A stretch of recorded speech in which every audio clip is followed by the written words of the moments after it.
یہ تو ہوگا، یہ تو ہوگا بھائی. لیکن چونکہ ہمیں ٹینشن سے پہلے نہیں پتا ہوتا کہ کیا ہوگا، تو ہم اسباب اختیار کرتے ہیں. پورے کامیابی کے اسباب اختیار کرے پھر بھی نہیں ہوا، بھائی یہ تو اللہ نے ایسے ہی لکھا ہوا تھا. غزوہ احد میں 70 صحابہ شہید ہو گئے. کتنی بڑی ٹینشن صحابہ کے لیے، کتنی بڑی ٹینشن. تو اللہ نے کیا فرمایا؟ کوئی ٹینشن کی بات نہیں ہے. یہ شکست بھی مقدر میں لکھی ہوئی تھی اور یہ شہادتیں بھی مقدر میں لکھی ہوئی تھی، کوئی ٹینشن کی بات نہیں ہے.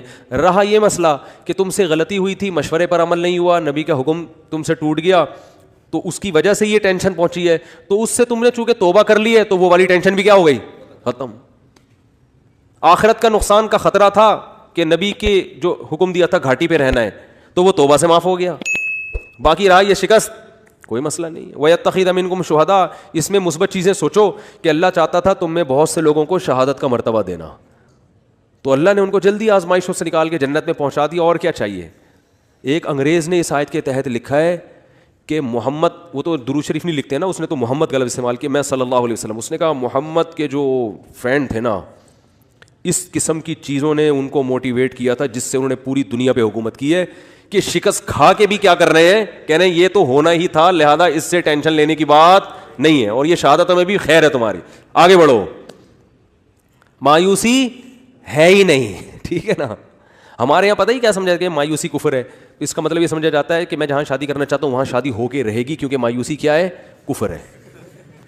میں چاہتا ہوں میری 2 لاکھ روپے تنخواہ ہو تو 2 لاکھ ہوگی، کیونکہ مایوسی کفر ہے. یہ غلط مطلب ہے، سمجھ رہے ہو؟ ایسا تو پھر بہت سے لوگوں کے ساتھ نہیں ہوتا، پھر اور مایوسی ہوگی. آدمی کہتا ہے یہ تو اور ڈبل گناہ، کفر کا گناہ بھی ہو رہا ہے اور پیسے بھی نہیں مل رہے.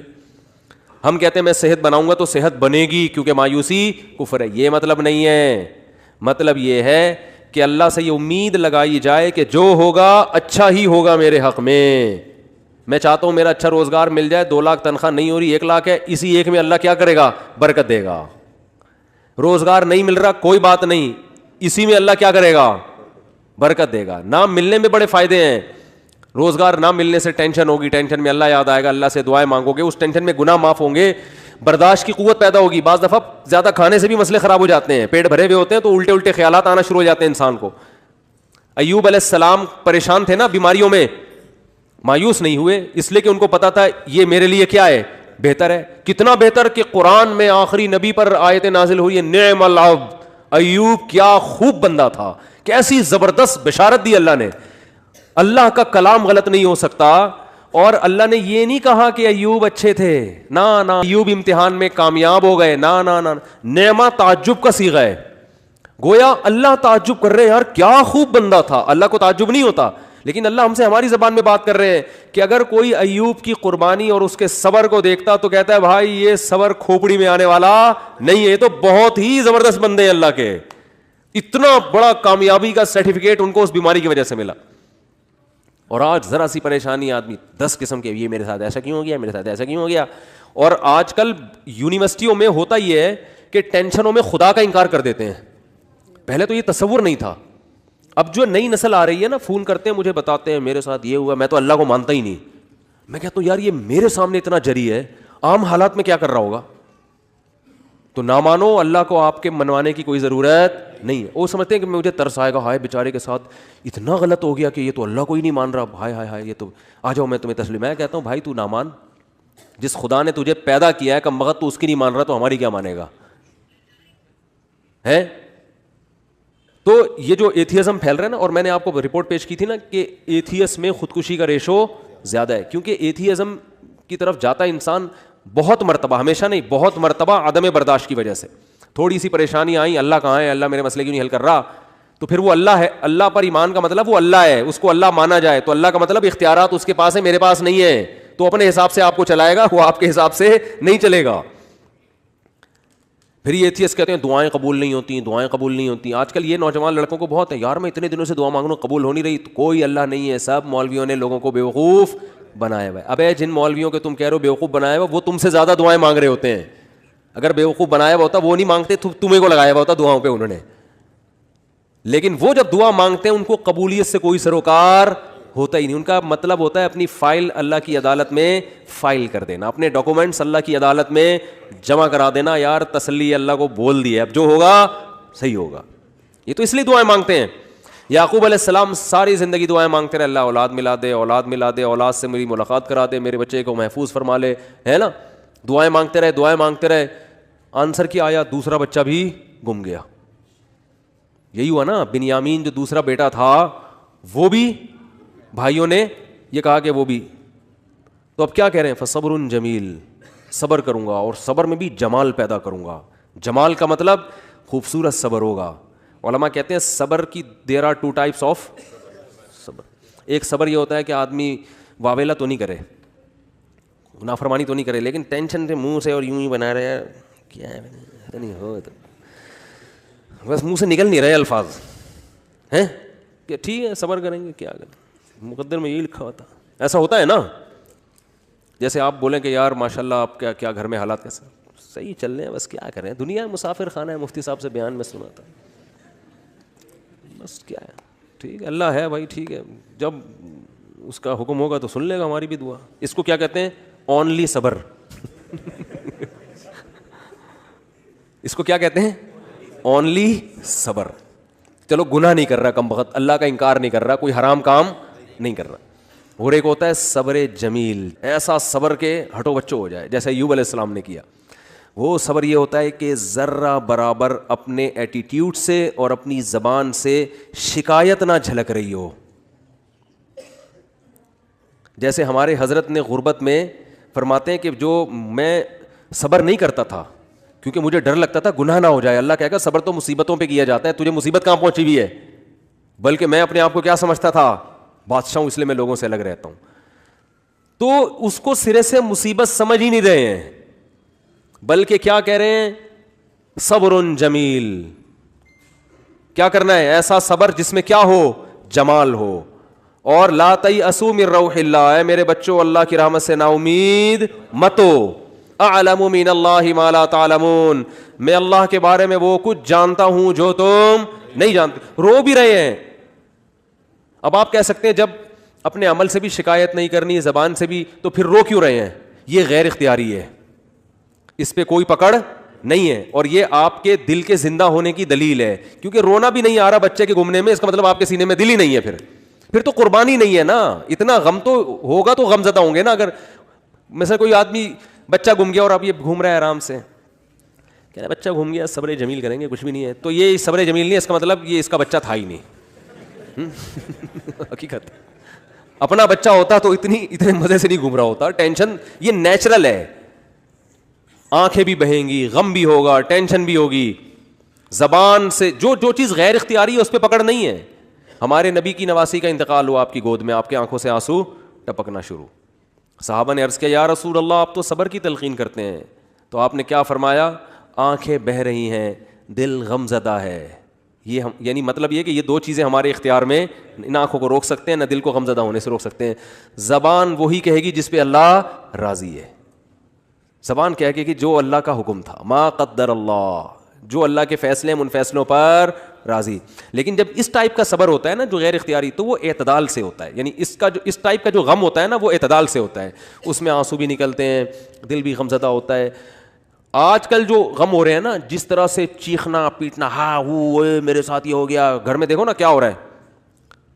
روزگار آپ گئے کہیں جاب کی تلاش میں, نہیں ملی جاب, انٹرویو میں فیل ہو گئے, باہر نکل کے چیزیں توڑ رہا پھوڑ رہا ہے, بیگم کا فون آ اس کو گالیاں دینا شروع کر دیں. یہ غیر اختیاری نہیں ہے, یہ کیا ہے؟ بولو اختیاری. ہمارے جاننے والوں میں کسی کے بھائی کا انتقال ہو گیا, بھائی کو بھائی سے بڑی محبت تھی, جب دفنانے میں نا وہ کیا کر رہا ہے, اپنے بھائی سے بڑی محبت, تو حادثے میں انتقال ہو گیا, قبر کے پتھر سے سر اپنے پھوڑ رہا ہے. ہمارے امام صاحب نے اس کو پکڑا, بھائی تیرا سر پھٹ جائے گا, کیا رو رہا ہے, چیخ رہا ہے. قبرستان میں وہ جو سلیبیں ہوتی ہیں نا جو رکھی ان پہ سر مار رہا ہے اپنا جا کے. یہ لوگ تو کہیں گے ماشاءاللہ بڑی محبت ہے, لیکن یہ بے صبر ہونے کی دلیل ہے. رو بھائی پابندی, یہ جو بالکل حواس باختہ اور رونا اور چیخنا اور یہ وہ جو ہمارے گھروں میں آج کل میتوں میں ہوتا ہے, اور مسئلہ ہو گیا تو چیزیں اٹھا کے پھینک رہا ہے اور اس کو سمجھتے ہیں کہ میں اپنا بس غصہ نکال رہا ہوں, تو یہ گدھے ہونے کی تو دلیل ہو سکتی ہے. میرے بھائی میں اس کو نہیں کہہ رہا, وہ تو بیچارہ غمزدہ تھا, اللہ تعالیٰ اس کے غم کو دور کرے, لیکن یہ شریعت میں پسندیدہ کام نہیں ہے. میتوں پہ چیخنا, میتوں سے لپٹ لپٹ کے پاگلوں کی طرح رونا, وہ بھائی بس رو آپ, جو اللہ نے آپ کو پرمیشن دی, اور یہ رونا اچھی علامت ہے کیونکہ یہ محبت کی دلیل ہے. اور آپ صلی اللہ علیہ وسلم نے ایسے موقع پہ یہ بھی فرمایا کہ یہ اللہ کی وہ رحمت ہے جو اللہ نے اپنے بندوں کے دلوں میں رکھ دی ہے. اسی محبت کی بیس پہ تو حقوق ادا ہوتے ہیں, اتنی بھی نہیں ہوگی تو پھر حقوق تھوڑی ادا ہوں گے. سمجھ میں نہیں آ رہی تو رہنے دو. اچھا آ رہی ہے الحمدللہ. تو بات کیا چل رہی تھی؟ صبر. ہاں, یعقوب علیہ السلام دعائیں مانگ رہے ہیں میرا بیٹا مل جائے جہاں وہ اچھی حالت میں ہو, اور دعا قبول کیسے ہو رہی ہے؟ دوسرا بچہ بھی گم گیا. اب آج کل کوئی یونیورسٹی اور کالجز کے لڑکے ہیں, ان کو اتنے بڑے بڑے غم نہیں پہنچتے, ان کو یہی ہوتا ہے وہاں شادی کرنا چاہتے تھے نہیں ہوئی, حالانکہ رات کو اٹھ کے اتفاق سے اس دن دعا بھی مانگی تھی. زندگی میں پہلی دفعہ کیا تھا؟ دعا مانگی تھی, دانت برش سے صاف کر لیے تھے, گٹکے اور چرس کی بدبو ختم کر کے اللہ سے دعا مانگی تھی. اس دن پی بھی نہیں تھی ہم نے, ٹھیک ہے نا. کوئی عمل اللہ کے سامنے دکھانے کے لیے بولو نہیں ہے. پھر دعا مانگ رہے ہیں اور چاہتے ہیں کہ فوراً سے پہلے قبول ہونی چاہیے, پھر ہم اللہ کو مانیں گے. اللہ نے کہا ہے غیب پر ایمان لے کر آؤ پھر میں مانوں گا. کیونکہ میرے بھائی ایسے تو آپ ڈی ایس پی کو بھی مانتے ہو, ایس ایچ او کو بھی مانتے ہو, کیونکہ آپ کو پتہ ہے کہ ان کے پاس تو جو پاور ہے وہ تو نظر آتی ہے نا. ایسے تو سب محلے کے دادا کو بھی مانتے ہیں, یار اس سے جو بولو کام ہو جائے. اللہ کو ماننے کے لیے یہ ضروری ہے کہ اپنی فائل اللہ کے دفتر میں داخل کر دی, دعا قبول ہوئی تو بھی ٹھیک ہے, نہیں ہوئی تو بھی قبول ہی سمجھی جائے گی کہ قبول ہی ہوئی ہے. سمجھ رہے ہو؟ غیب پر ایمان. تو یعقوب علیہ السلام دعائیں مانگتے مانگتے مانگتے قبولیت کا کیا طریقہ ہوا؟ دوسرا بچہ بھی گم گیا. پھر بھی کیا کہہ رہے ہیں؟ انما اشکو بثی وحزنی الی اللہ, میں اپنا غم صرف اللہ سے بیان کرتا ہوں. یہ عبدیت ہے. دیکھو اتنا فنٹر بننا کہ اللہ کے سامنے بھی غم نہ بیان کرے, یہ صبر نہیں ہے, یہ فنٹر گیری کی کیا ہے. اگر کوئی غم ہے تو اللہ کے سامنے بیان کرے بھکاری بن کے. اللہ کو عبدیت پسند ہے. اللہ کو کیا پسند ہے؟ عبدیت. بعض لوگوں پہ تقوی کا ضرورت سے زیادہ مسالہ لگ جاتا ہے. اب وہ بیمار ہیں تو اللہ سے بھی نہیں کہہ رہے ہیں بیمار, وہ کہہ رہے ہیں میں تو بالکل ٹھیک ٹھاک فٹ فاٹ. تو اللہ سے نہیں, اللہ کے سامنے تو اللہ کو کیا پسند ہے؟ عارضی. تھوڑی بیماری اللہ سے کہے اللہ یہ تھوڑی ہے مگر تو نے تو تھوڑی بیماری دی مگر میں اتنا کمزور ہوں, مجھے یہ تھوڑی بھی بہت ہے, اس کو بھی ختم کر دے. اے اللہ تو نے مجھے بہت رزق دیا, نعمتیں بہت ہیں, مگر میں اتنا نالائق ہوں نا, یہ بھی میری اپنی کنجوسی کی وجہ سے مجھے تھوڑا لگ رہا ہے, تھوڑا اور بڑھا دے. ٹھیک ہے نا. ناشکری نہ کرو, اللہ پہ تو بہت ہی دیا ہے. اپنی کمزوری بیان کرے آدمی کہ اللہ تو نے تو اتنا دیا مگر میں بہت نالائق, میں بہت کمزور. ہمارے حضرت گناہ سے بہت سخت بچا کرتے تھے, بہت زیادہ. کوئی پتہ چل جائے نا ناجائز ہے تو حضرت سے وہ کام نہیں کروا سکتا تھا کوئی کسی بھی طریقے سے. ناجائز تو کیا نامناسب کام بھی نہیں کروا سکتا تھا. ہمارے حضرت کا یہ مشہور تھا کہ کوئی کام جائز ہے مگر نامناسب ہے, علماء پہ سوٹ نہیں کرتا, وہ یہ ایک شریف آدمی پہ سوٹ نہیں کرتا. کچھ بھی کر لو حضرت نہیں کرتے تھے. اتنا تقویٰ, اس کے باوجود فرماتے تھے میں اللہ سے دعا میں یہ کہتا ہوں کہ اللہ میرے پلے عمل کچھ بھی نہیں ہے, میرے پلے عمل کچھ بھی نہیں ہے اور نہ مجھ سے کچھ عمل ہوتا. تہجد میں 5 پارے پڑھ رہے ہیں اور دعا کیا کر رہے ہیں؟ اللہ ہم سے عمل نہیں ہوتا, ہم کمزور ہیں, تو ویسے ہی بخش دے ہم کو. بہت مشکل ہے بات سمجھانا, بہت مشکل ہے بھائی. یعنی دعا میں کیا کہہ رہے ہیں کہ اللہ ہمارے پلے کچھ بھی. پھر حضرت ایک شعر پڑھا کرتے تھے, مقامات حریری جن لوگوں نے پڑھی ہے نا, عربی ادب کی کتاب ہے, اس میں ایک فقیر کا واقعہ, بس یہ واقعہ بیان کر کے بیان ختم کرتا ہوں. ایک فقیر, ایک وہ گزرا ہے, ان کے نام ذہن سے نکل گیا جو کتاب کے مؤلف ہیں. تو وہ مؤلف نے نا بڑے واقعات بیان کیے بڑے شاعری کے انداز میں اور قافیے ملا کے مختلف طریقوں سے نا. تو وہ شاعر بن کے مختلف لوگوں کے گھروں میں جا کے نا, وہ ہوتا ہے فراڈی, یعنی اپنے آپ کو یہ چیز ایک کردار ہے, جیسے پرینک ہوتے ہیں نا, تو پہلے تو ویڈیو نہیں بنتی تھی, ریٹرن میں ہی پرینک بن رہے ہوتے تھے, ٹھیک ہے نا. تو انہوں نے یہ شو کیا ہے کہ یہ جو ہے نا فقیر بن کے کسی کے گھر میں گیا, حالانکہ فقیر ہے نہیں, لیکن ایسا سیٹھ کے سامنے زمین آسمان کے غربت کے قلابے ملائے کہ اس نے ٹھیک ٹھاک پیسہ دے دیا. جج کے سامنے گیا, ایسے قلابے ملائے کہ اپنے حق میں فیصلہ. تو اس نے ایک شعر کہا کہ بارش ہو رہی تھی اور اندھیری رات تھی, سرد رات تھی. یہ فقیر بن کے کسی سیٹھ کے چوکھٹ پہ گیا, دروازے پر دروازہ بجایا. سیٹھ نے جب دروازہ کھولا تو اس کی زبان سے شعر کیا نکلا؟ قد دفع اللیل الذی فہرا, الا ذراکم شعثا مغبرا. کیا خاندانی شعر ہے, یہ تو عربی میں ہی سمجھ میں آئے گا. کہہ رہے کہ وہ رات جو اندھیری رات ہے, سخت رات ہے, بارش ہو رہی ہے, بادل گرج رہے ہیں, اس خوفناک اندھیری رات نے تیری چوکھٹ پہ ایک ایسے شخص کو لا کے پھینک دیا ہے جو بالکل بے یار و مددگار ہے, غبار آلود بال اور پھٹے ہوئے کپڑے. شعیسہ غبار آلود, مغبرہ غبار آلود, شعیسہ بکھرے ہوئے بال, یعنی بالکل قسمہ پرسی کی حالت میں اس اندھیری رات نے ایک شخص کو تیری چوکھٹ پہ لا کے ڈال دیا ہے. تو سیٹھ کو تو جوش آئے گا نا, یار یہ رات کو میں ہی ملا تھا تیرے یہاں ڈالنے کے لیے, تو پیسے دے گا کہ نہیں دے گا. شاعری میں بڑی جان ہوتی ہے نا. قد دفع اللیل الذی, ورنہ رات کے اندھیرے میں کون کسی کے گھر پہ جاتا ہے, اور ایسی رات جو ٹھنڈی بھی ہو, برسات بھی ہو رہی ہو, اولے برس رہے ہوں اور جناب گھٹائیں آئی ہوئی ہوں, ایسی رات میں اگر کوئی کسی کی چوکھٹ پہ جا رہا ہے اس کا مطلب واقعی وہ ضرورت مند ہے. تو کہہ رہے ہیں اندھیری رات نے تیری چوکھٹ پہ ایک ایسے آدمی کو لا کے ڈال دیے جس کے پاس بال بنانے کا کے اسباب بھی نہیں ہے, غم کو صاف کرنے کے وسائل بھی نہیں ہیں. تو ہمارے حضرت یہ شعر فرماتے ہیں, میں تہجد میں پڑھتا ہوں جب اللہ کے سامنے کھڑا ہوتا ہوں نا, کہ اے اللہ اس اندھیری رات نے ایک ایسے شخص کو تیری چوکھٹ پہ لا کے ڈال دیا ہے جو عمل کے لحاظ سے بالکل زیرو ہے. پراگندہ بال کا مطلب عملی لحاظ سے غریب ترین, کچھ بھی عمل اپنے اعمال میں, وہ تو مال ظاہری لے رہے ہیں نا, یہ کیا مراد لے رہے ہیں, عمل مراد لے رہے ہیں. عمل کے لحاظ سے پراگندہ ہوں, میرے پلے کچھ بھی نہیں ہے سوائے تیری رحمت کی بھیک مانگنے کے لیے آیا ہوں. تو سب کچھ اہل اللہ سب کچھ کر کے بھی ایسی تواضع اللہ کے سامنے کہ اللہ ہمارے پلے کچھ بھی نہیں ہے, اور پھر فرماتے تھے میں سست ہوں, مجھ سے کچھ بھی نہیں ہوتا. حضرت ایک مثال بھی دیا کرتے تھے کہ والدین کا جو بچہ سست ہوتا ہے نا, اپاہج ہوتا ہے, تو والدین اس کا خیال زیادہ کرتے ہیں. تو فرماتے تھے میں اللہ سے کہتا ہوں ہم تو اپاہج ہیں, ہمارے اندر تو عمل کی صلاحیت اپنی بدعمالیوں کی وجہ سے عمل کی صلاحیت ہی ختم ہو گئی ہے, تو ہمارا زیادہ خیال کر. تو اللہ کو یہ ابدیت پسند ہے, عمل کر کے بھی اپنے آپ کو زیرو سمجھنا. اور یہ جو آج کل یونیورسٹیوں میں ایتھیزم پھیل رہا ہے, اللہ کا انکار پھیل رہا ہے, اللہ کے لیے ککھ بھی قربانی انہوں نے کبھی نہیں دی ہوتی. ان سے کہو ایک فلم دیکھنا چھوڑ دو اللہ کے لیے نا, یہ جو دیکھنے کا دل کر رہا ہے نا, عورت کو آج نظر جھکا لو, ایک عمل میں کچھ بھی نہیں. اور جب ٹینشنیں آتی ہیں تو کس کا انکار کرتے ہیں, اللہ کا. یار اللہ کو تو ہم تو مانگتے ہیں, اللہ دیتا ہی نہیں ہے, اللہ کو تمہارا خیال ہی نہیں ہے. جو عمل کر رہے ہیں اللہ انہیں کچھ بھی نہیں دے رہا, ٹھیک ہے نا, پھر بھی کہہ رہے ہیں اللہ کیا کر رہا ہے, بہت دے رہا ہے. اور جو عمل نہیں کرتے سب کچھ دے رہا ہے اللہ ان کو, کبھی کچھ آزمائش آئے تو اس آزمائش کو پکڑ کے بیٹھ کے بولتے ہیں اللہ کو ہمارا خیال بولو نہیں ہے. یہ درندگی پھیلتی ہے خدا کے انکار سے. تو اب میں وہ بتاتا ہوں کہ وہ جب ان کو دعائیں قبول بھی نہیں ہو رہی تو مانگ کیوں رہے ہوتے ہیں وہ, جب اہل اللہ کو, جب اہل اللہ کی دعائیں قبول ہی نہیں ہو رہی تو سوال پیدا ہوتا ہے پھر مانگ کیوں رہے ہیں. حضرت یعقوب علیہ السلام کو چاہیے تھا نا 1-2 سال تک بچہ مانگتے نہیں ملتا تو کہتے چھوڑو یار کوئی اور کام کرو, اللہ تو دیتا ہے ہی نہیں, ہونا چاہیے تھا نا ایسا.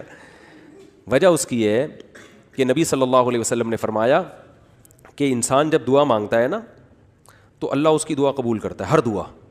فرمایا لیکن ایک وقت آتا ہے جب انسان کہتا ہے کہ اللہ میں مانگ مانگ کے تھک گیا مگر تو دعا قبول نہیں کرتا. جب یہ لفظ کہتا ہے تو پھر اللہ قبول کرنا چھوڑ دیتا ہے. اچھا یہ لفظ کہتا کیوں ہے, اس لیے کہتا ہے نا کہ اس کو قبول ہوتی بھی نظر نہیں آتی. تو اللہ کے نبی نے فرمایا کہ جو نظر نہیں آ رہی نا قبول ہوتی ہوئی وہ ساری ہو رہی ہوتی ہیں, لیکن جب دل میں یہ خیالات آنا شروع ہو گئے اب قبول ہونا بند. تو اللہ قبول کر رہا ہے لیکن وہ اپنے حساب سے کر رہا ہے. وہ یعقوب علیہ السلام کے بیٹے کو چھڑوا کے اور پھر دوسرا بھائی بھی چھڑوا کے وہ آپ کو آزما رہا ہے کہ ابھی بھی مانگتے ہو کہ نہیں مانگتے. جب اللہ نے دیکھا آزمائش میں کامیاب تو اللہ نے بادشاہ بنا کے ملایا, ٹھیک ہے نا, ان ربی لطیف لما یشاء. تبھی تو حضرت یوسف نے کہا میرا رب بہت باریک بین ہے, بڑی لطافت سے بڑے خفیہ طریقوں سے کامیابی کے ناکامی کے نقشوں میں کامیابی کے راستے پیدا کرتا ہے. دنیا تو مسافر خانہ ہے بھائی, تو ٹینشن میں بھی سب کچھ صحیح ہو جائے گا آپ کا. اور آپ دعا مانگ رہے ہیں اللہ یہ والا کام میرا ہو جائے, نہیں ہو رہا, یہ والا کام میرا ہو جائے. ہمارے تو فرمایا کرتے تھے اہل اللہ کو تو اس سے غرض ہی نہیں ہوتی قبول ہو بھی رہی کہ نہیں ہو رہی. وہ تو کہتے ہیں بس اللہ کے سامنے ہاتھ اٹھانے کی توفیق مل رہی ہے, دعائیں مانگنے کی مل رہی ہے, بس سیٹ ہے, بس یہی ہے, یہ ہمیں یہی چاہیے, باقی اللہ تیری مرضی تو دے نہ دے, کیونکہ اصل تو کیا ہے آخرت ہے, وہاں تو ہم سے خوش ہو جائے گا, بس یہی کافی. تو فرماتے ہیں ان کے ہاں تو دعا خود مطلوب ہے. اس کی مثال دے کے بیان ختم کرتا ہوں. دیکھو آپ کو کسی سے عشق ہو گیا, آپ کو کسی سے کیا ہو گیا؟ خدا نخواستہ عشق ہو گیا. آپ بات کا بہانہ تلاش کرتے ہو کہ نہیں کرتے؟ شرما رہے ہیں. چلو میں کہتا ہوں اگر ہو گیا, ابھی تو میں نے سب کو لپیٹ دیا تھا نا, تو ابھی کوئی بھی یوں نہیں کر رہا, یوں کوئی بھی نہیں کر رہا, سب بیٹھے ہوئے کہ پکڑے جائیں گے. تو اگر کسی کو عشق ہو جائے تو محبوبہ سے بات چیت کا بہانہ تلاش کرتا ہے کہ نہیں کرتا؟ تو اس بہانے میں بعض دفعہ یہ ہوتا ہے کہ یار کوئی بات ہو تو میں کروں بھی نا, ورنہ اگلا بولے گا بلا وجہ. تو آپ پھر کوئی ریکویسٹ کر دیتے ہیں کہ وہ دیکھیے وہ میں نے آپ کو اصل میں کال کی تھی, وہ آپ کے والد صاحب اس میں ایک پولیس آفیسر ہیں, تو میرے بھائی کا تھوڑا سا کام اٹکا ہوا ہے, وہ اگر ہو جائے تو کتنا اچھا ہوگا, کہتے ہیں نا. تو اصل میں یہ مقصد ہی نہیں ہوتا کہ بھائی کا کام اٹکا ہوا ہے وہ ہو جائے, یار کسی بہانے کو بات تو ہو. ٹھیک ہے, کیا خیال ہے؟ اور لڑکی کو عشق ہو جائے اس کا بھی یہی حال ہوتا ہے, وہ بات کرے, کوئی بات ہونی چاہیے. اب اس کو پتا ہے کہ سامنے والا فضول بات نہیں کرتا, تو وہ پھر بات میں کیا کرے گی, وہ کوئی کام لگا دے گی. ایک مسئلہ پوچھنا ہے آپ سے, میرے سے عشق ہوتا نہیں ہے, ایک مثال دے رہا ہوں. اگر کسی مولانا سے آج کل عشق مارکیٹ میں کیا ہے, شارٹ ہے, مولانا سے نہیں ہوتا کہیں. لیکن اگر ہو جائے تو مولانا سے مسئلہ پوچھے گی, مسئلے کا جو جواب ملے گا اس کی طرف توجہ نہیں ہوگی. ابے جو بھی جواب ہے جائز ہے ناجائز ہے بھاڑ میں جائے. دوسرا مسئلہ, تیسرا مسئلہ, ایسا ہوگا کہ نہیں ہوگا؟ ڈاکٹر سے علاج کرائے گی, کسی ڈاکٹر سے عشق ہو گیا تو نہ کوئی نزلہ ہے نہ زکام ہے کھانسی, ویسے جا کے مشورے لینا شروع کر دیتی ہیں کہ ڈاکٹر صاحب اگر زکام ہو جائے سردیوں میں تو اینٹی الرجی کون سی زیادہ صحت کے لیے مناسب ہے؟ ڈاکٹر کہے گا ریجیکس کھا لو, اس میں تو نیند ہوتی ہے. ڈاکٹر یہ سمجھ رہا ہوتا ہے شاید اس کو معلومات چاہیے, او بھائی ان کو معلومات نہیں چاہیے, ان کو آپ سے بات کرنے کا بہانہ چاہیے. ریجیکس گئی. تو بالکل اہل اللہ کی یہی حالت اللہ کے ساتھ ہوتی ہے. اللہ دعا قبول کر نہ کر وہ تیرا مسئلہ ہے. ہم مانگیں گے تو اس لیے تاکہ قبول ہو جائے, تو ہم تو بندے ہیں. لیکن ایک بہت بڑا مسئلہ یہ ہے کہ ہم تو تجھ سے بات کرنا چاہتے ہیں. جب تجھ سے ہم بھیک مانگتے ہیں کہ یہ مسئلہ حل کر دے, یہ مسئلہ حل کر دے, ہمیں مزہ بہت آتا ہے اس میں. ہمارا رابطہ کس سے ہو جاتا ہے؟ اللہ سے. اور مزہ اس لیے آ رہا ہوتا ہے کہ ہمیں پتہ ہے اللہ کو مزہ آ رہا ہے, اللہ خوش ہو رہا ہے کہ میرے سے بھیک مانگتا ہے یہ. تو بس یہی بہت یہ ہو گیا بس, صحیح ہے نا.